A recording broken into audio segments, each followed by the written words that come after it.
مساوی 27 مرض با چرب کردن کف پا. روحی سه‌شنبه 16 میزان 1398. شاید به گوش خیلی ها ناآشنا و عجیب باشد، اما این کاملا واقعیت دارد که سبب اصلی بسیار از مریضی ها خشکی کف پا است که با چرب کردن روغن های گرم و ملایم درمان شده و ارتباط با سلامت همه ارگان های کل بدن نقش مهم را ایفا می کند. فواید چرب کردن کف پا: رفع پیری مثل چروکیدگی های بدن، رفع سفیدی مو، رفع غم و افسردگی، رفع قبضیت، خشکی پوست بدن، سوزش کف پا، کاهش فعالیت ارگان ها، کاهش فعالیت تخمدان ها، حساس بودن به سردی و گرمی، ضعف حافظه و کندی حافظه، تشکیل بافت های متراکم و فیبری، فشار خون بالا در افراد سر، فشار خون پایین، کمخونی، پوکی استخوان، دردهای شدید کوتاه مدت و تیره درد، کاهش چربی خون، خشم زیاد، اسپاسم و گرفتگی عضلات، ضعف جنسی و بیمیلی جنسی، عدم تمرکز، مرض شکر، دیابت خصوصا نوع 2، اگزما، حاد در پاها، زیبایی و درخشش پوست صورت، از بین بردن لکه های صورت، از بین بردن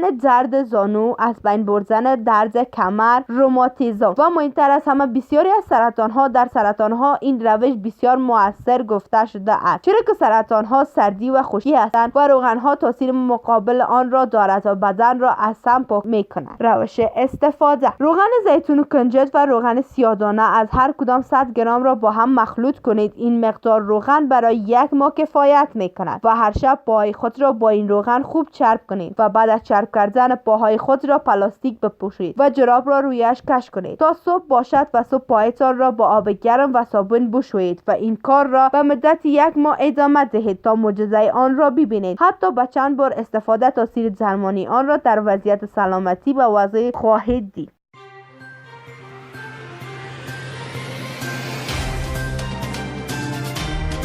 د افغانستان نړۍ او سیمې د مهمو خبرونو، پیښو او جریانونو په اړه د تازه، پر وخت او دقیقو خبرونو لپاره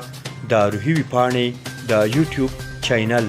لایک او سبسکرایب کړئ ترڅو زموږ نوي او تازه ویډیوګانې پر وخت درته ورسیږي.